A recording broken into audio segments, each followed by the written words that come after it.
No helicopters have been procured for me to go to golf course. Thank you. I've never said he wasn't a great politician. I'm just saying he's a officer. It's supposed to be an interview. How'd you play out there today?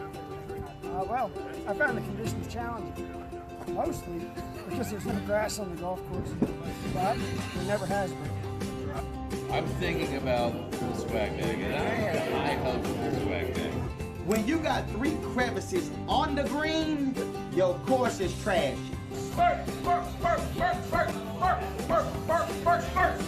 What is happening, folks? Welcome back to the Beltway Golfer Podcast. I'm your host, Alex Dixon. This is episode 87. It's U.S. Open week. It's the third major of the 2025 season. All eyes in the golfing world turn to Pittsburgh, Pennsylvania, and Oakmont Country Club. I'm going to keep this introduction super short, but we brought on a guest who knows a little something about playing in the U.S. Open at Oakmont. In 1983, our guest Rob McNamara qualified for the U.S. Open as a 17-year-old high school senior. He is now the general manager and director of golf at the Keswick Club, which is the club at Keswick Hall, the fantastic resort outside of Charlottesville, Virginia, and home of the Full Cry golf course, one of Pete Dye's last designs. Rob drove up from Charlottesville to join us at Laurel Hill Golf Club in Lorton and sat down and told us all about that week he had in 1983 at Oakmont, as well as several stories from his career, although I think we just scratched the surface on some of the stories that Rob has, as well as telling us all about Keswick Hall, the property, the resort, and the golf course. Again, keeping this really short. If you're listening to this podcast for the first time, be sure to sign up for our monthly newsletter all about Capital Region Golf at beltwaygolfer.com. It's a monthly free newsletter. You can sign up there. Just submit your email. And if you're not following already, go to our primary social media account, Instagram at Beltway Golfer, and give us a follow there. Otherwise, enjoy U.S. Open week and enjoy episode 87, our conversation with Rob McNamara. How are you, sir? Rob McNamara, of your official title is Director of Golf and General Manager at Keswick Hall. The General Manager of the club. So Keswick Club sits thank you, Alex, for having me. Keswick Club is part of the private component of Keswick Hall. Keswick Hall is the umbrella that really covers everything: the hotel, the spa, the restaurant, Jean George. We have a great Jean George restaurant. And then, of course, Keswick Club is the private element. We have local members and a great national member program. I imagine, I'm sure there's tons of folks and golfers in the D.C. area that are well familiar with Keswick Hall and Full Cry. I have to raise my hand that I wasn't super familiar. I think so first of all, thank you for clarifying that. You got Keswick Hall, which is basically the entire property. Correct. You got Keswick Club, which is essentially the membership for the golf course and those pieces. But then the name of the golf course is Full Cry. Yes, so the Full Cry is a reference to the area, Okay. which is it's a fox hunting. It's horse country. It's if you want to have your viewers spend 2 minutes and 30 seconds to get a feel for what it feels like, literally have them Google the opening scene of the movie Giant. It literally looks exactly like that. I think that was 74 years ago with Rock Hudson, Elizabeth Taylor, and James Dean. It's that opening scene when they're coming in. They make it sound like it's from Ardmore, Maryland, but it's actually Keswick, Virginia, and that is literally across the street from the front door of the entrance to the club and the property. I'm familiar. I have to watch it. I'm familiar with the movie. It's beautiful. I knew that James Dean was in it. It's one of, I think, 4 films that he was in, and that's all. I'm not suggesting you watch the whole movie, but unless you want to run, I don't know. But it's mostly about a ranch in Texas. But the opening scene, literally, it's 2 minutes and 35 seconds, and it's all about right there in Virginia, right across the street from the entrance to Keswick Hall. Yeah, but so I only really became familiar with it, I guess, or I'm not sure. I haven't, to be fair, I haven't played a ton of golf in Charlottesville. I've played Spring Creek a bunch. I have played Birdwood. I recently was able to play Full Cry. But before the big renovation, I guess in 2014, 2015? 2015, it opened back up as a Pete Dye course. When Pete Dye it went from apples to oranges. It went from good to great, to be honest with you. So I didn't even know about it before that. I didn't know about the property, but I just got down there for the first time a couple months ago, and it's a pretty awesome property. It really is. It is shocking how good it is. When you think, so many things, the owners, Molly and Robert Hardy, have transformed what was, like I said, it was a very good property, and it literally went from good to great. Everything that they have imagined just is at a level that I don't think a lot of people. It's not your grandmother's Keswick. You see the logo is 1912. Well, that was the Manor House, so that's what it references. The Manor House. It became Keswick Country Club in 1946, and then kind of evolution of a lot of adjustments. And just cutting to the chase, our owners, Molly and Robert Hardy, took over in 2017, and by 2018, Mrs. Hardy had imagined transforming this and making it a world-class resort. Her family has always been, not always, but for a long, long time, Kiawah Island, Sea Pines, they had been involved in some great resorts, and she made her own mark on her own, and she's done a great job. I mean, the hotel's 80 rooms, 5-star luxury, got a great Jean-Georges restaurant, one of the most successful commercial chefs in the world. And as it relates to the people that are really probably listening to this podcast, the golfers, we have a golf course that's damn good. You just had a local U.S. Open qualifier there just like a month ago, right? Yep. We are now the host site. We've been fortunate enough to be asked by the VSGA and as a surrogate of the USGA on this one to represent Virginia. We're the only qualifying site for the first stage of the U.S. Open qualifier, which is cool because the Open starts next week, so you always hope that you'll have someone that played in your qualifier that makes it all the way to the tournament and perhaps does well. So we're excited. That it's really an indication of how good our golf course is. Yeah. I think if someone had played Keswick, 15, 20 years ago, or way back when it was the old Keswick Country Club before even Arnold Palmer did the renovation on it, they would have been shocked. But now that it's a Pete Dye golf course, and this thing is 72 and change from the back with all the bells and whistles of Pete Dye, and we've evolved that in the last 4 years. We've added a lot to it. It has made a world of difference, and it is a real test of golf. So just on the history of it, so it originally was the Keswick Country Club. The Keswick Country Club. It was just like a private club. It wasn't a resort. No. It didn't. It just the Manor House that's referenced in the 1912 under the fox on the logo was just when it all started. It became the Keswick Country Club in 1946. Actually, people that were involved with Farmington Country Club moved. They said, we want to have something on the other side of the county, and so then it went from 9 holes to 18 holes, and then there was a period where it shuttered the golf course. And 8 years, there was no golf. They still remained a dining club and a pool and tennis courts. And then 91, Bernard Ashley bought it and made a hotel in the Keswick Club, and then went through Orient Express. And then Mrs. Hardy ends up taking ownership in 2017. And by 2018, she was digging and building and making it she basically started over and just made it great. So, there's a bunch of cool stuff about the golf course. I will have to get back because when I played there a couple months ago, I actually had to race back from that event. We were down for the wine deal. Winemakers, yes.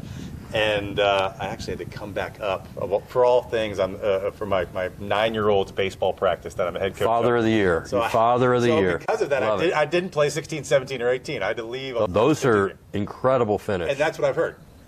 So I'll talk about a couple of the holes and some of the features that I did get to see. The two standout holes for me though were 7, which is the par 3. The Sahara hole. It's anywhere from 110 yards to 195-yard par 3 surrounded by a giant bunker. You want no part of that bunker. It's already huge. It's a beautiful golf course before that, and maybe you can see a little bit of Pete Dye stuff. That's your first kind of real glimpse into a lot of the Pete Dye features. So what I've learned, Scott Sherman who works with Davis Love, had worked for Pete Dye, and Scott, he basically has taught me so much about architecture. This guy's a terrific architect, and he's a great historian. You could ask him about any course, any of the 82 courses that Pete Dye's done. You can say number 4 at Teeth of the Dog, or any obscure property that Pete Dye may have done that you wouldn't think. I mean, anybody can do TPC Sawgrass, but I'm talking about some remote courses that maybe no one had heard of. He could tell you everything about those holes. So we hired him, and he said that Pete Dye always wanted texture, so he wanted to feel 3-dimensional so that you would have the railroad ties or the planks or the telephone poles be part of it. And we did some things when the golf course was developed. They used the old cart path from the previous renovation to use that to give it a new look and a texture, so there was a conservation element in that. I wanted to bring that up because I think it's a cool damn feature. I'm not sure I've ever seen, or if I have seen it, it's not as noticeable. Because the material, you're staring at the material and like, what on earth is that? It like, was it was stained concrete to begin with, sort of in the red Virginia clay color. Yeah. And so that they took these giant chunks out when they put in the whole new golf course. I mean, really a great thing to do. You didn't waste it, and they used it to build up the tees and to support some lakes that were built, and it just looks really good. The end result, you would have, you would not guess that was the former cart path. I mean, the way it's laid out and the way the stuff's stacked. It just looks like maybe that it's like boulders or something, or dirt. It looks incredible. But the one experience I had was, I guess it would be on the 6th, when I got down there, and I kind of jumped out in the cart by myself, and I got to the sixth tee box, and I went all the way back to the back tees, and I took a couple of photos, and I peered over the edge. There's a little pond there that all the back 2 or 3 tee boxes are all stacked up, and that material, the old cart path, kind of builds it up. And I just peeked over the edge and saw a snake. What I saw was what I thought was the biggest black snake. Yeah, I was going to say a snake. And as soon as I peeked over, they all kind of like jumped out. Well, they figured out that's like paradise for a snake to live. It's like Pueblo Indians for snakes. Yeah. We love the black snakes, by the way. They eat the copperheads, so we're all about them. They won't bother you. Just remember that. That's cool. No, I really enjoyed Keswick. I mean, it is a nice property, a very nice resort. You know, it's definitely a high-end resort. I was there. I wasn't supposed to mention when I was there, but I think time has passed. I'm sitting at the bar. So there's a bar, not the restaurant where we ate, but there's a bar kind of on your way there. In the hotel? In the hotel. Yes, that's Crawford's. That was the part of the original. Yeah, it's beautiful. I'm sitting at the bar, and I see this guy, just like his profile, walk past me, and I'm the only person at the bar. And then I was like, man, that guy looked familiar. And it was Adam Driver, who's a very famous current actor. He played Kylo Ren in the more recent Star Wars series, which I haven't seen all of them. But then I asked one of your staffers, I guess, just confirming. I was like, did I see a fairly famous person stand here? And apparently he was on a cross-country solo motorcycle trip and stayed at your property. So these are the type of folks that are staying there.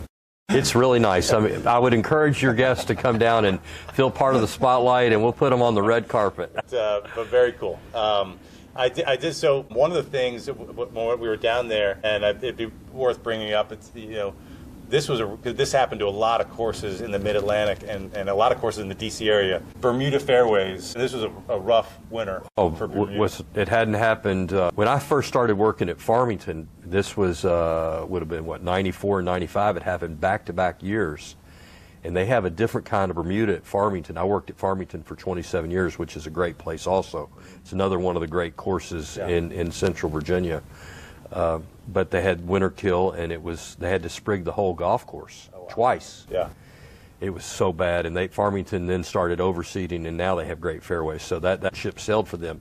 We have a better grass during the season, but we don't overseed because the grass is too good to overseed. Well, we had never had a problem, and we had some winter kill, but we completely resodded it in 17 days. It's all back to normal. Is it really? So as of today, we're carts off the path, and we're mowing it. It's mower height. It's like in some places you can't even tell that we've done it. So it was a shocking deal how bad it was. We're blessed to have owners that are committed to making a great golf course.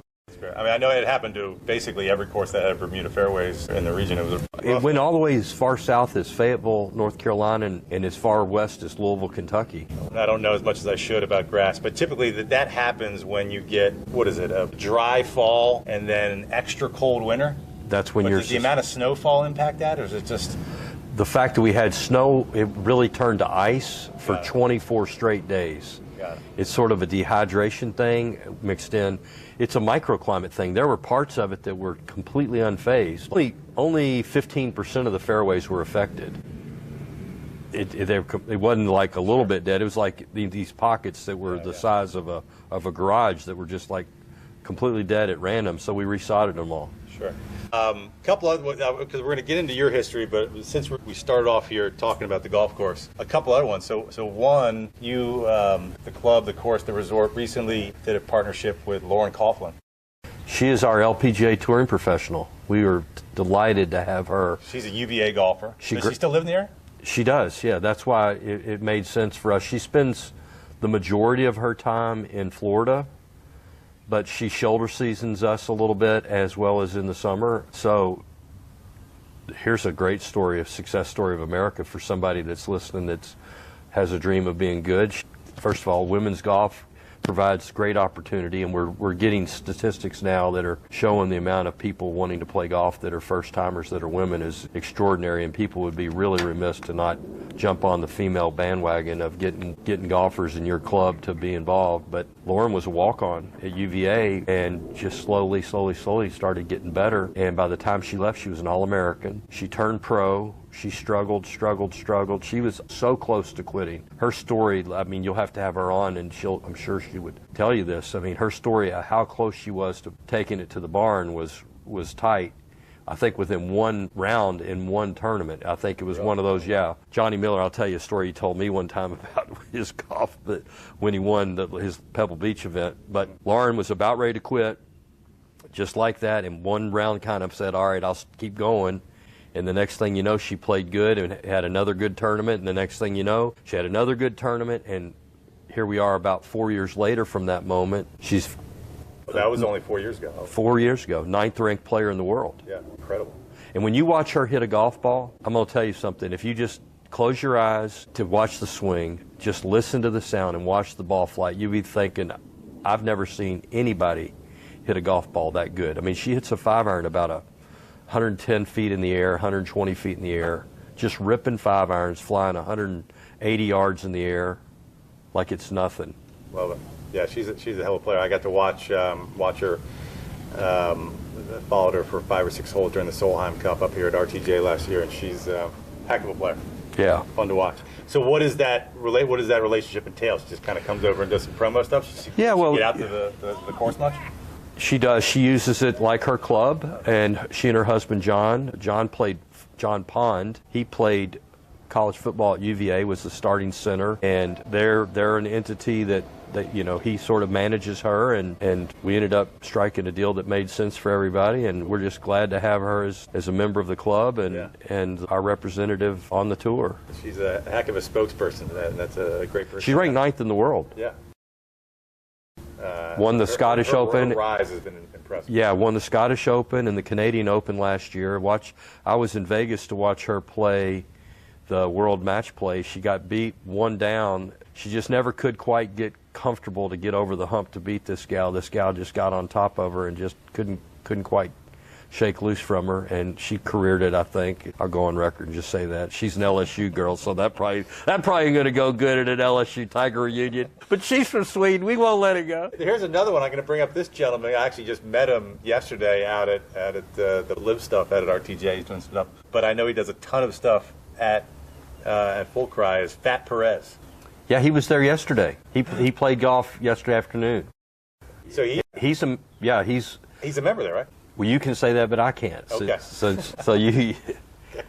I just did. Yeah, he's a great guy, and he was a junior golfer his parents were members at Farmington when I was there, and I gave him lessons when he was 6, 7 years old. Wow. This guy's got a great golf swing. People just think that he's just, college golf at Hampton Sydney. Yeah, and he's part of his shtick is that he's, I hope at some point that he's not small.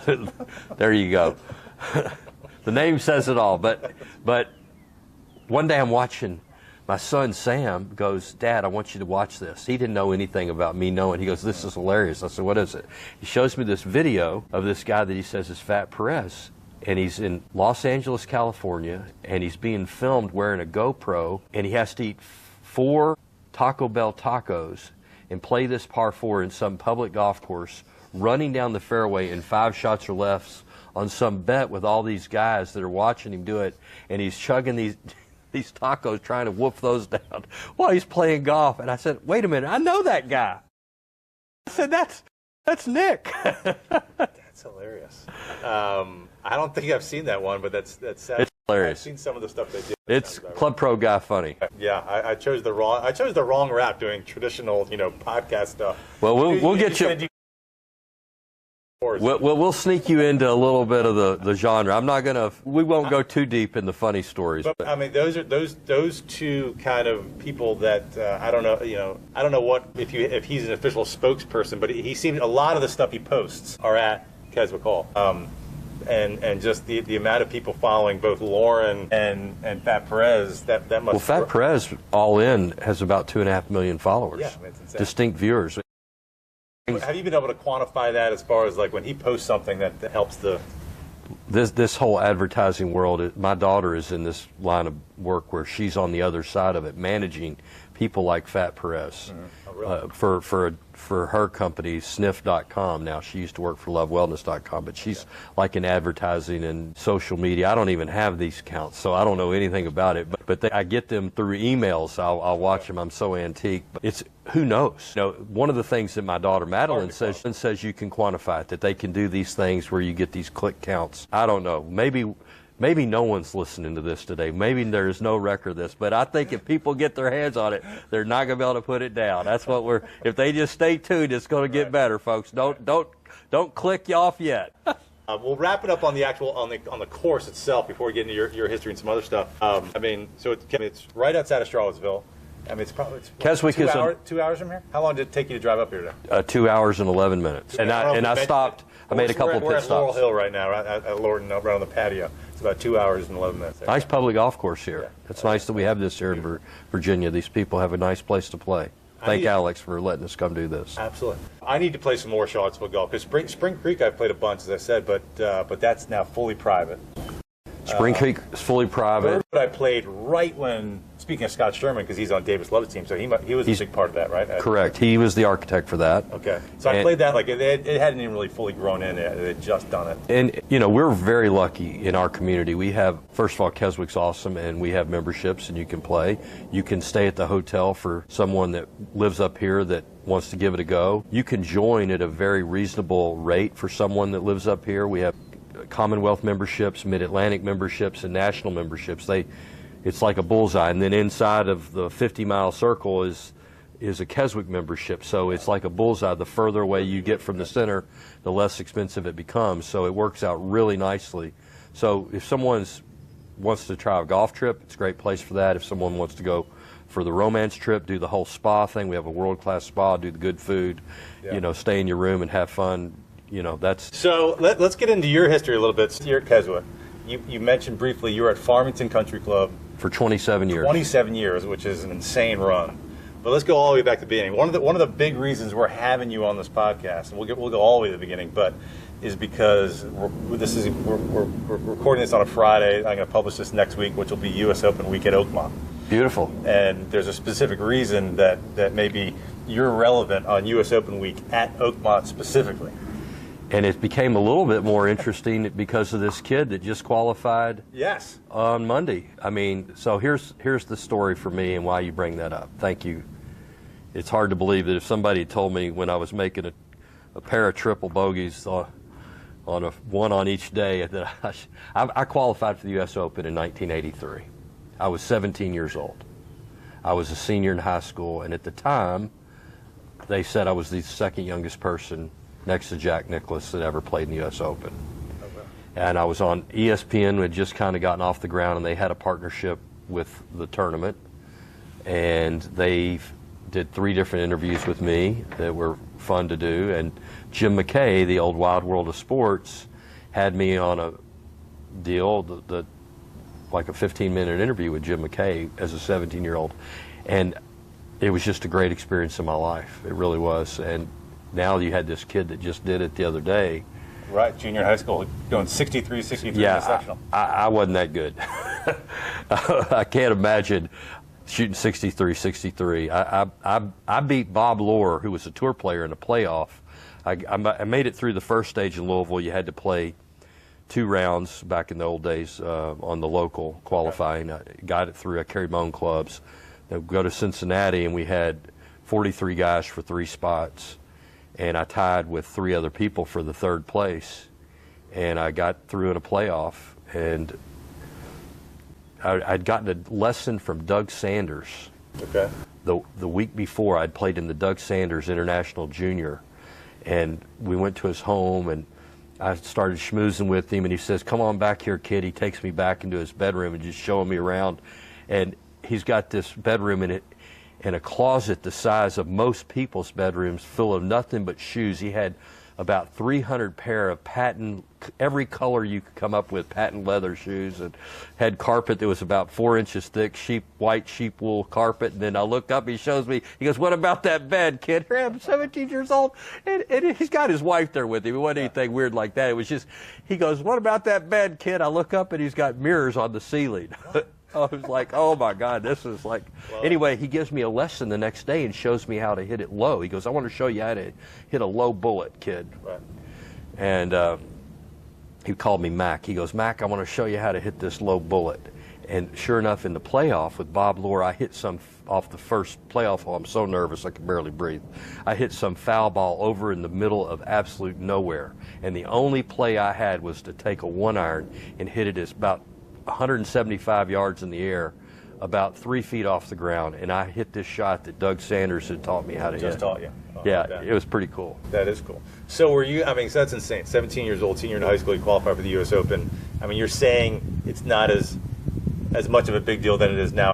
But were you, I mean, obviously, you must have been an incredible high school golfer. You grew up in Kentucky, right? Were you known outside of Kentucky at that point as a golfer? No, I'm not sure I was known inside Kentucky. I mean, you're giving me more credit than I probably deserve. But things were just different then. You know, the AJGA had just kind of gotten off the ground. Golf, I mean, the head count will tell you. They had, I think, 5,500 people try to qualify for the U.S. Open then. I think close to 10,000 try now. It's just a bigger, harder deal. Yep. Everything is bigger, better, faster, stronger than it used to be. But I was playing with a wood, a balata ball, a steel shaft. I mean, things are just very different. And I know that players of my era and older, people that didn't really develop their strengths with the modern golf equipment, I know I do. We all think back, how far would I have hit it if I was playing with this stuff today? I'll tell you what's different about golf today is the spin rate of the golf ball is the fundamental driving difference for people to understand. I'm going to give your viewers, and this is really valuable, the difference with golf today with yesterday is the golf ball, if you looked at the best players, would have hit a golf ball that would have spun with a driver about 4,000 RPMs. Okay. Today, the best drivers in the world, the ball spins about 1,800 RPMs. And the launch angle back in the old days was very low, and then all that spin would kick in, and the ball would start low and then rise. Right. I mean, I'm trying to show my hand for somebody listening. You might want to have to go on your YouTube channel to see this. Yeah, that much spin and to keep it straight, not just this. So you played more on top of the golf ball with your golf swing. Today, the golf ball spins less, so you have to launch it up early, so it gets it to be more like a rainbow. And so it goes further. Spin is control, but it's also breaks in the sky. So it's trying to get that balancing act. So if you hit a modern golf ball with an old wood, it hardly would fly at all.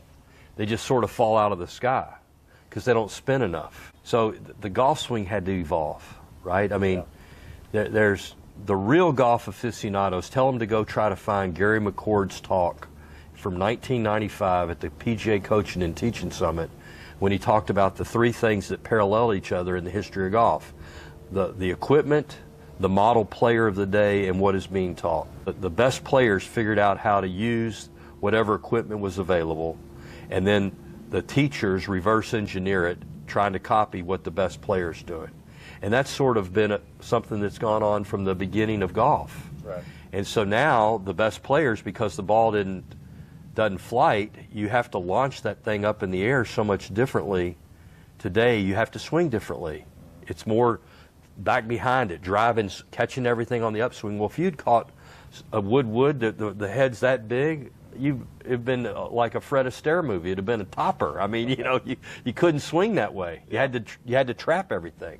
What about your game itself? Were you a bomber, or what? I mean, or based on what you're saying, were there bombers back then? Oh, sure. I mean, what's shocking is you think about some of the people, how far they hit it.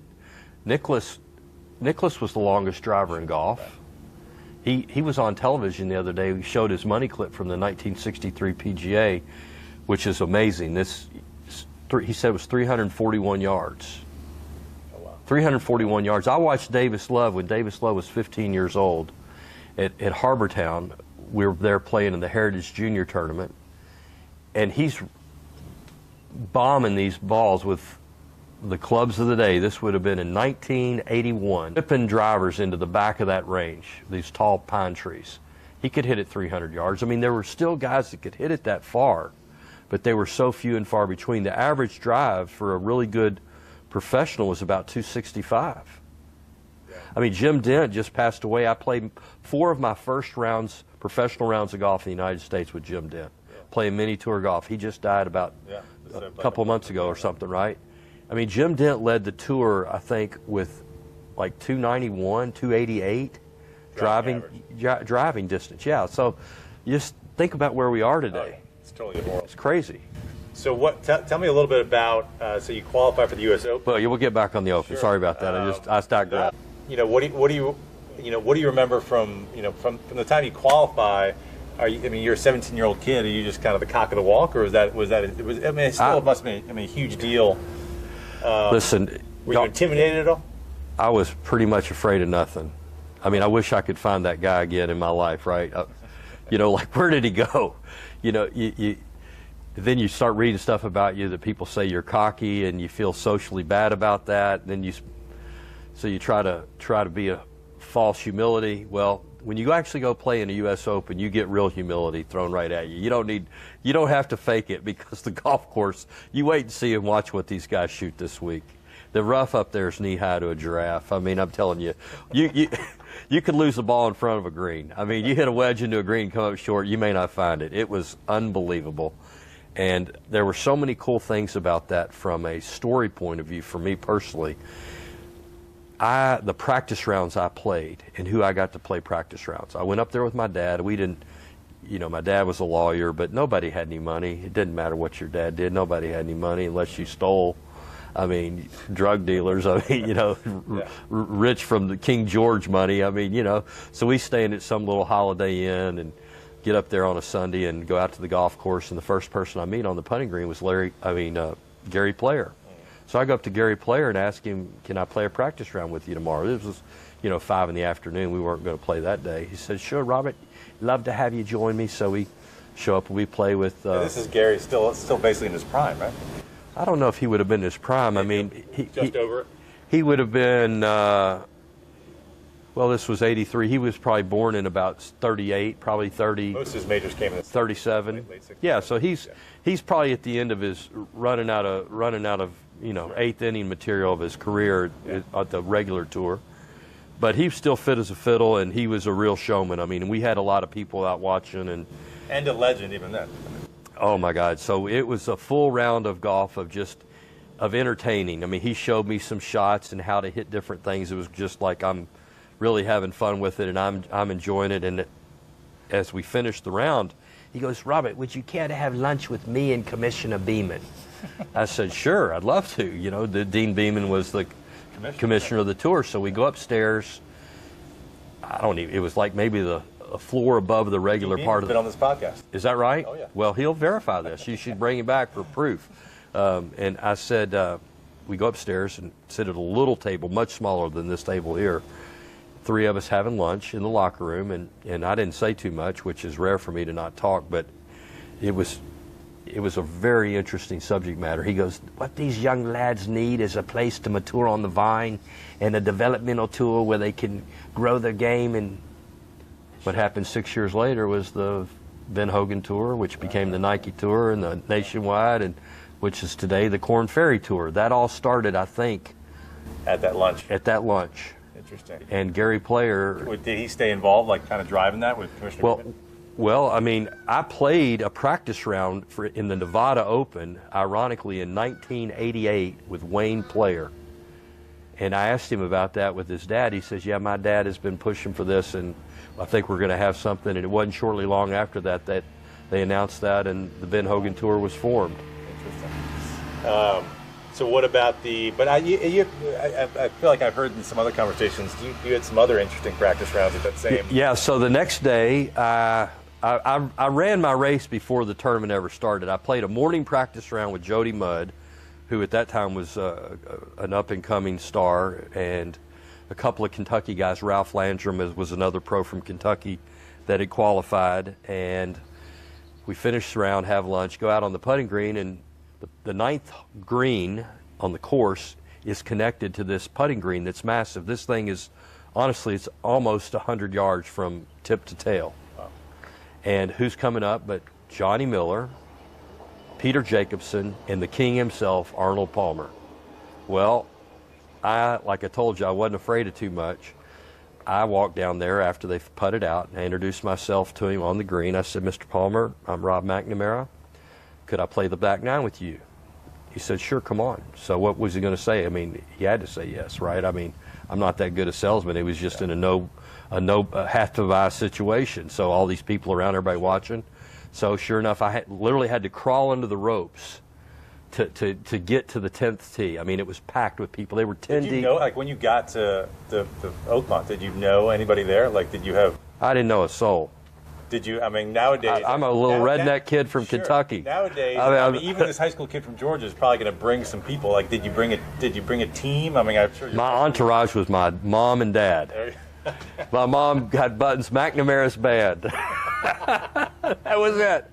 We did our best, but anyway, I sneak on the tee, crawl under, and you could hear people. Oh, that's that high school kid. That's that young kid, And I mean, my heart is pounding. You can just feel everybody's eyes on you. I mean, wow, that might have been the most nervous I've ever been in my whole life. So I winded up, rear back on the 10th hole, ripped this thing. This ball hit it dead solid. This ball takes off. It's going dead straight, goes out about 100 yards, and that hook spin kicks in, makes a hard left-hand turn, and 10 deep, everybody in the crowd, ducks, try not to kill anybody. I hit the worst drive I've ever hit in my whole life. It was so embarrassing, God almighty. Nowadays, that would be on Twitter. Yeah, it would have been. It was. Thank God I didn't have to sign any gloves and didn't hit anybody. So what about the actual tournament itself? How did it pan out? I shot 84-77. Okay. I shot 44, 40, 39, 38. I just ran out of racetrack. I was getting better. Have you been up to Oakmont much? I've only been back twice. I went back for when I was, there was a brief period in my life I was a sports agent for my great friend Donald Dell at ProServe. I was in charge of his golf division here, and my ex-wife wouldn't move, so he's the best. He's the king. He's been a great friend of mine for, we were figuring it out the other day, 27 or 8 years. Oh, wow. So just the best. Love that man. And I went up, I was doing an event for him to go check on something there, so I had to go for that when it still had trees. And then I went back for the U.S. Amateur 3 years ago. Okay. And of course there were no trees. It's like, holy smokes, this is not the same place. We're not in Kansas anymore, Toto. What's your take on on how different it is and the new look and what Gil Hansen's done? Well, anytime you have those open vistas where you can just see so far, I think is great. Do I wish they had kept some of the trees? Maybe, but what do I know? And maybe when you think about it, it looks better without any. Once you start chopping up, you may just chop them all. But it's a hell of a golf course. It's so hard. People have no idea how hard this golf course is, and they keep the rough up all the time, and the greens are as fast as this tabletop, and and it's just it all depends on the weather. So the year I played, so I make the cut. I mean, if I'd made the cut, I missed the cut by 10 shots shooting. I had 2 triples and 5 double bogeys in the 2 days. That's 16 over, and I shot 21 over. So it wasn't terrible everywhere else. It was just a couple bad holes. Very mediocre, yeah. So after 27 holes, I walked right off the 9th hole, and a storm came like you can't believe. We had a 2-hour rain delay. And this golf course, when I walked off after 27 holes, 1 under was leading the tournament. One person was 1 under par, Bob Murphy. There was a person at even par, and everybody else was well over. I'm telling you, 5 or 6 over would have won the U.S. Open that year. Well, it rained so much, it softened everything up. The greens became like a dartboard. And Larry Nelson made the cut on the number. And that happened, what, Friday night or Saturday morning? It happened Friday late afternoon. Okay. And so it changed the whole vibe of the tournament. Sure. So Larry Nelson had shot a .151, 76, 75 to make the cut on the number. And he literally came in during that break, and he sits down, he just eases down into his chair, and I'm sitting there with Hal Sutton, who I'd gotten to know during the tournament. He was befriended me and was super nice. Sure. And Larry just kind of eases down. He goes, Hal goes, Larry, what's wrong? You look like you're hurt. He goes, oh, I got these hemorrhoids. He goes, they're killing me. And so, you know, life goes on. Now I'm gonna fast forward and tell you a story that connects to this. So I meet Larry Nelson in Perth, Australia in 1990 when I was caddying for a friend. I had not qualified for a tournament, and a buddy of mine was in the tournament. I meet Larry Nelson in the practice round. Actually, it was a pro-am, and he played from the back tee. His amateurs are way ahead, so I'm walked down the fairway with him when I'm out scouting the golf course. And I introduced myself. I said, I met you at the U.S. Open, and you had those hemorrhoids, and then you shot 67 on the weekend to win the U.S. Open. So he knew. How else could you know that story about something that, if it wasn't for real? Been intimate. Yeah, exactly.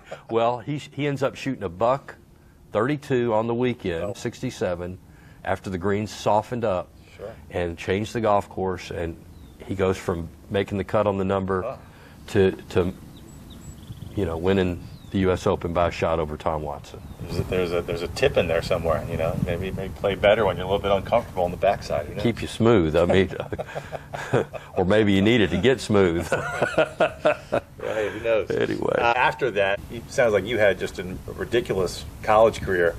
Went to play at LSU, made All-SEC every year, 3-time All-American.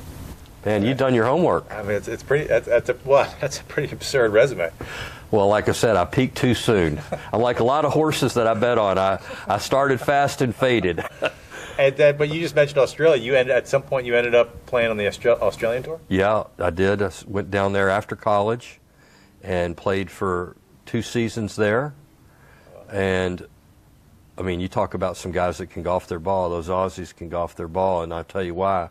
Because the greens are hard as a rock, and the wind blows like crazy, and you learn to play in heat. I mean, it's hot. Yeah. It is so hot, and it's so windy, and the ground's tough. I mean, you have to know how to play golf. That's why there's so many good Aussies. Sure. You know, you got a country that has 25 million people, and they've, you know, you look at the world rankings over the course of history, and they'll have 20% of the players in the top 100 in the world are damn near always Australians. I mean, it's crazy. Yeah. Yeah, I have not been to Australia. I've only watched you know, YouTube videos and some tournament coverage down there, but the golf down there looks insane. Great golf, great golf. I played there 88, 89. So in 90, going back to finish the season, you would do 88, 89, and then you do 89, 90. So it's kind of going to be 2 seasons. Kind of give people a history lesson on economics here. The interest rates around the world were skyrocketing. I mean, the old joke used to be, what's a turn on for a woman? And the punchline was a job. I mean, you just, you know, things were tough. The interest rates were 19.5% down there, and they closed the tour. Jeez. Shut the tour down. And you were on it when they shut it down? Yeah, basically, there weren't going to be any more tournaments to play in. After this tournament that I caddied for my buddy, and I meet Larry Nelson, and by the time that I finished telling him that story, he had hired me to caddy for him. I caddied on tour for 6 months, and Larry was one of the people that I worked for. Oh, interesting. Yeah, that was a cool chapter in my life. Did you play in any other tour events ever? Did you qualify? And after that U.S. Open at Oakmont, did you get any other tour experience? Oh, sure, yeah. I played. I never had my tour card. I was just sort of good enough to get your hopes up. I think I played in 12 PGA Tour events, and I played another U.S. Open as a professional. I qualified in 1990 when I was caddying. Oh, really? Okay. So, yeah, I was going to quit golf. I had a job to go. I don't remember. Where was you? It was in Medina that year. Okay. And so I meet Larry. This is an interesting story. So I'm now I mean, there's so many stories here. I don't know if we have enough time to tell them all. But so I meet Larry Nelson that day in that Pro-Am. By the time I introduced myself to him on the tee, by the time we got to his ball and it was his turn to play, he had hired me to caddy for him. Oh, wow. I can sell. Sure. I love it. Okay. So anyway, he says, I want you to loop for me. I said, great. Meet me at the LA Open. Okay, great. Well, it wasn't like you just had information at the tip of your tongue in 1990. I thought I knew what the schedule of everything was, and I was off by like a couple of weeks. I ended up doing a vacation, which is another story, but I ended up going to a casino in Perth, Australia, and somehow had some theory on a roulette wheel that I'll just do this black and red and have some deal. Well, 13 spins later, literally 13, I'm not making that number up, of playing black for 13 straight spins. It hit red, 13 straight spins. And guess what? I went ROM, which is ran out of money. Oh, man. And I literally, this was a Sunday night. The tournament was over. I'm flying to Sydney, Australia at 7:30 in the next morning. I had to sell my golf clubs to Kel Devlin, Bruce Devlin's son. Okay. I said, I got no money. I didn't have enough money to mark a golf ball. I didn't have a quarter to my name.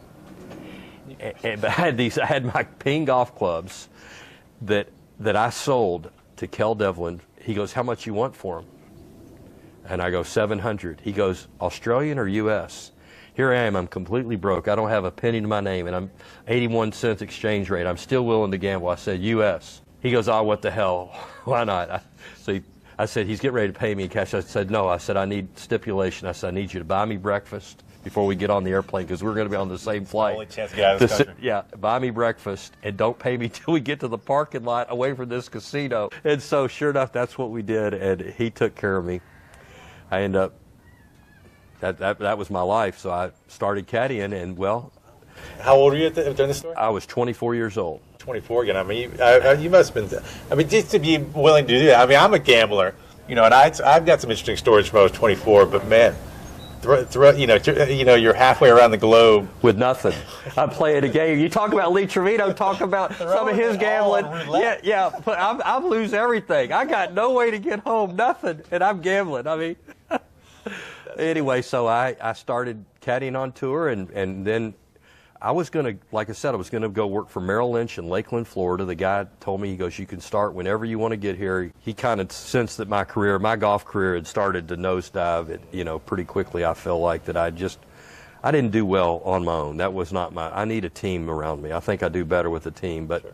and not necessarily a golf team, but just a support team. Yeah. It's hard to be by yourself for half around the planet. You can get a lot of trouble. I didn't do drugs or alcohol, but I might have fancied a few other females in my life, but anyway.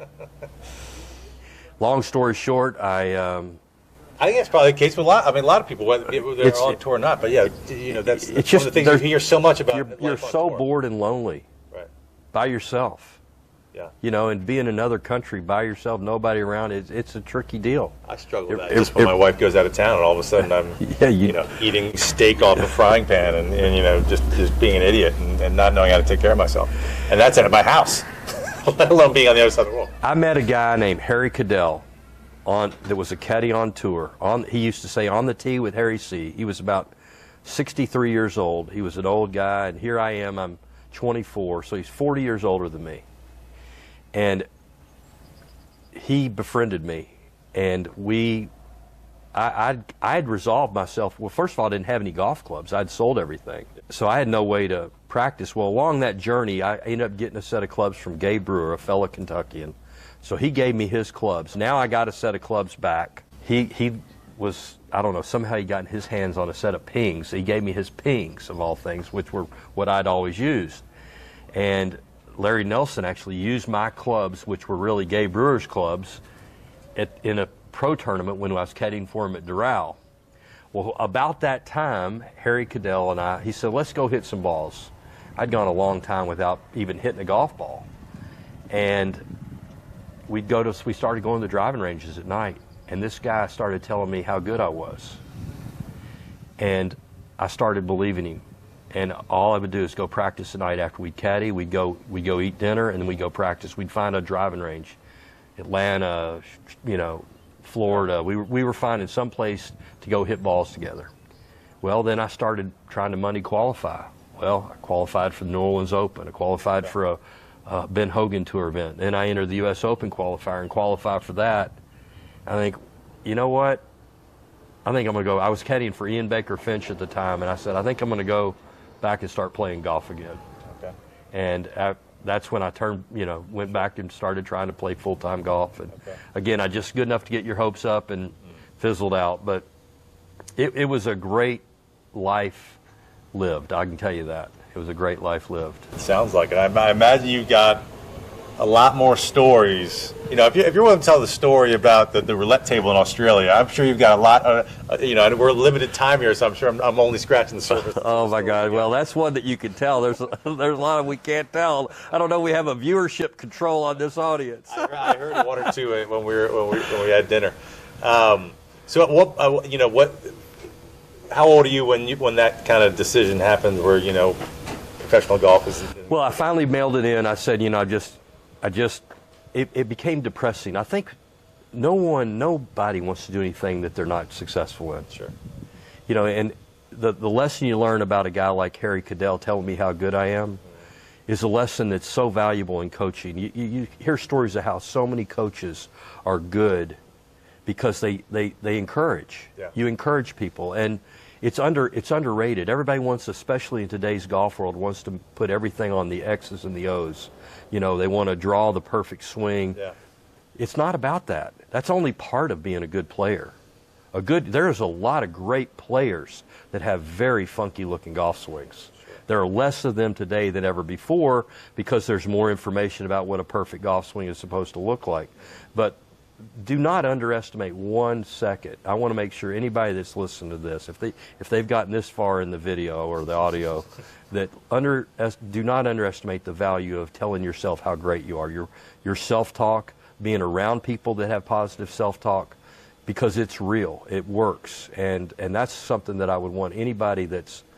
If you come see me, I'm not going to tell you that you suck for very long. I might, my staff yesterday, we had a tough staff meeting yesterday. They might not tell you that, but I'm still going to get back on them and tell them I love them. I mean, yeah. But that's got to be. That's one of the reasons. Mental coaches are so huge on tour now. Everyone seems like everyone's got one, and they're becoming. Some of them, a few of the well-known ones are becoming household names the way a swing coach would be. Well, Bob Rotella is a member at Keswick. He was a member at Farmington. Bob Rotella is from Charlottesville. He is sort of the godfather of mental golf he certainly gets all the credit for it in the sport of golf, because as the sports psychologist, and he started the sports psychology department at the University of Virginia. Yeah. That said, and I love Bob. He is a great friend of mine. He's been so nice to me, and I have never actually paid him for, hey, will you help me necessarily, but he helps me. He helps me just being around him. Really? I mean, his spirit, he's so wise. This guy could, and he's not just an athletics coach. He's a coach for corporate America. He's an executive coach. He's a great friend. I didn't even realize. I know the Bob. I've never met him, but I know the Bob Rotella name from the books that he's written. And I've read a couple. But I don't even know when they came out, but they seem like they came out ages ago. Well, but I just heard about 30 years ago. That's when they so, started. Yeah, a long time ago.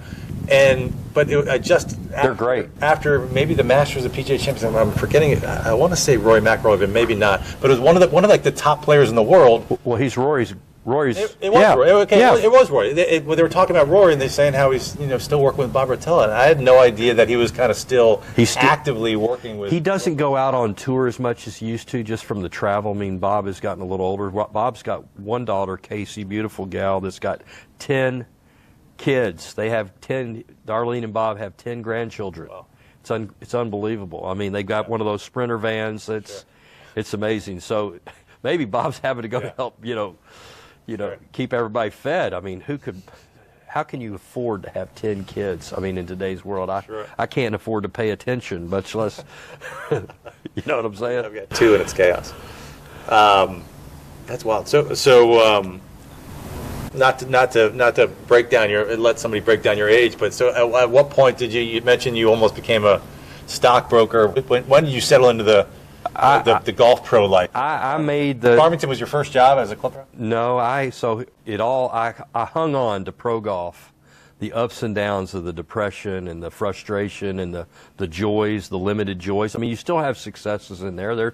There's still wins and still these moments. There's nothing better. There's not a better high in the world. That's why would you ever do drugs if you can go play a tournament round of golf and play really well and beat somebody? Yeah. It's about as fun a feeling as you can have. I mean, why would you ever, if cocaine's like that, you know why people get addicted, right? I mean, I finally surrendered on all of that frustration at age 26. I went to go work for Buddy Alexander at the University of Florida. He was my golf coach in college, and he was the coach at the University of Florida, and I did that for 2 years, and I basically didn't play a tournament round for 19 months. And in the summer of '93, I started playing again, and I won 8 club pro events I won 24 club pro events in a 3-year period. Oh, wow. Club pro, mini tour, in a 3-year window after having coached for 19 months without competing. I think all because of just being around kids that you had to be positive with. And then I went from Florida, then went to Kapalua in Maui, worked a season there, and then I came to Farmington, Maui, and learned to play golf in that wind after working in an environment where your sole job is to be upbeat for 20-year-olds and tell them encouraging things. Eventually you learn to listen to your own encouragement. Yeah. I mean, the person in the mirror is the most important person in our lives. When you talk to yourself, that conversation that we all have self-talk every day. Sure. People think it's snake oil. Well, I promise you, you're saying something to yourself. Are you saying good stuff or bad stuff? Yeah. Right. So what I'm saying to myself usually depends on how much caffeine I've had. Well, but you get my point, right? I mean, and there's so much going on in our heads all at the same time. Well, you do that for a living. You started thinking good stuff, and you hit balls in the wind in Hawaii for 6 months. You learned to either strike it or quit. Yeah. So it got me encouraged to play golf again, and I moved to Farmington. I got married. We had started having kids. I have a beautiful daughter and son. My wife and I, we got along great for many years. It just ran out of racetrack. She's still great. I have no hard feelings about that whatsoever. It just needed to make some money, and I get the call from Bobby McKeever to come to this place called Oakmont Country Club in Charlottesville, Virginia. I couldn't have spelled Charlottesville. I didn't know where it was. Anyway, long story how I ended up here, but I ended up in Charlottesville and just went to work, and I was a PhD. I was poor, hungry, and driven. It's a great combo. I was just poor, hungry, and driven, and just tried to figure out how to make it work. And 3 years later, I became the head pro. Oh, wow. And I had that little stint of working for Donald Dell for a few months as the running the golf division at ProServe. So there was a part of me that wanted to be an executive, and the timing wasn't right for our family. So I was fortunate enough that Farmington, Bobby McKeever had taken a job at Greenville Country Club. That job then opened. I called Phil Keister, my former manager there. I said, is there any way I can get my old job back? He says, no, but you can come be the interim. I said, there's no way I can become the head pro. He goes, no, we'll let you be the interim, but you can't be the head pro. I said, why not? Summer of '97, I called him up and said, can I get my old job? He says, no. I said, he goes, to call you a dark horse would be a long shot. Well, 3 months later, I went through all the interview process. I became the head pro, and I was the head pro there for a little over 24 years. That's remarkable. So that's pretty rare. I mean, to be that long.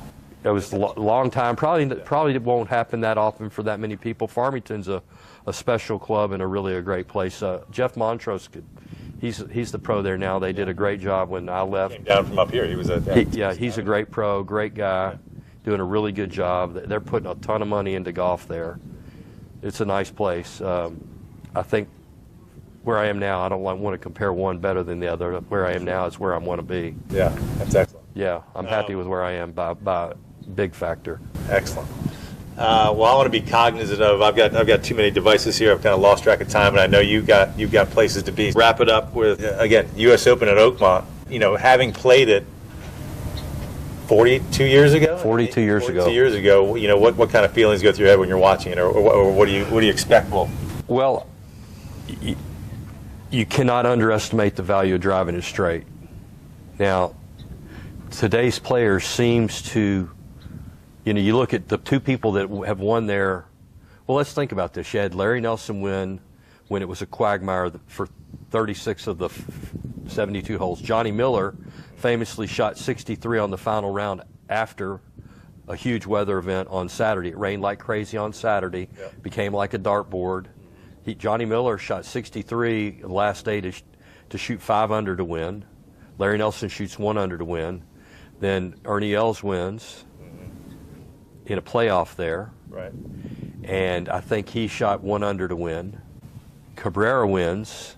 Yep. I think he was over par by what, 4 over? I don't remember, but. And then I think Dustin Johnson was, that's the round where the ball moved and all that business. It was kind of weird, and and he was, I think, was over par. Yeah, if it doesn't rain, if it rains and starts softening it up, that way, because Dustin Johnson drove it a mile, but ball was slowing down. It wasn't running into the rough. Cabrera wins there, wasn't running into the rough. But if that ball starts running into the rough, it's tough. You got to be a man to get it out of there. You got to be so strong to get it out of that rough. Well, I'm going to go on the record. I'm going to say if it doesn't rain, I'll say 2 over wins. And I want Justin Thomas to win. That'd be fun. I want a fellow Kentuckian. There you go. Yeah. I mean, he's been playing good golf. I mean, he kind of had a dip there for a year or two, and he's playing real good golf now. I think we're seeing an evolution in the golf swing. Players that play great now have high hands. So if you want to have your listeners, if they want to do an interesting study, go look at the position of the hands in the backswing and the migration of that in the history of golf. It went from high to around to high to around back to high again. The best players, and again, it's that whole deal. People start modeling what the best players are doing. In today's equipment, with today's golf ball, Scotty Scheffler, high hands. Justin Thomas, high hands. Early Tiger, high hands. Yeah, and look when he got screwed up. When his hands are high, he played good. When he got the chip yips and that deal with when everybody watched him like Duffett in 2013, his hands were way back around behind him, and somebody started smelling snake oil to get people to start getting their hands back around. Just because Hogan's hands looked like they were flat, go look at where Hogan's follow-through was. Way the hell up. Get those hands up in the air on the backswing, folks, and you'll hit it a lot better. There you go. That's your tip of the day. Love it. We'll end it there. This has been a lot of fun. I really appreciate it. Thank you, Alex. Thank you so much. You're a good man.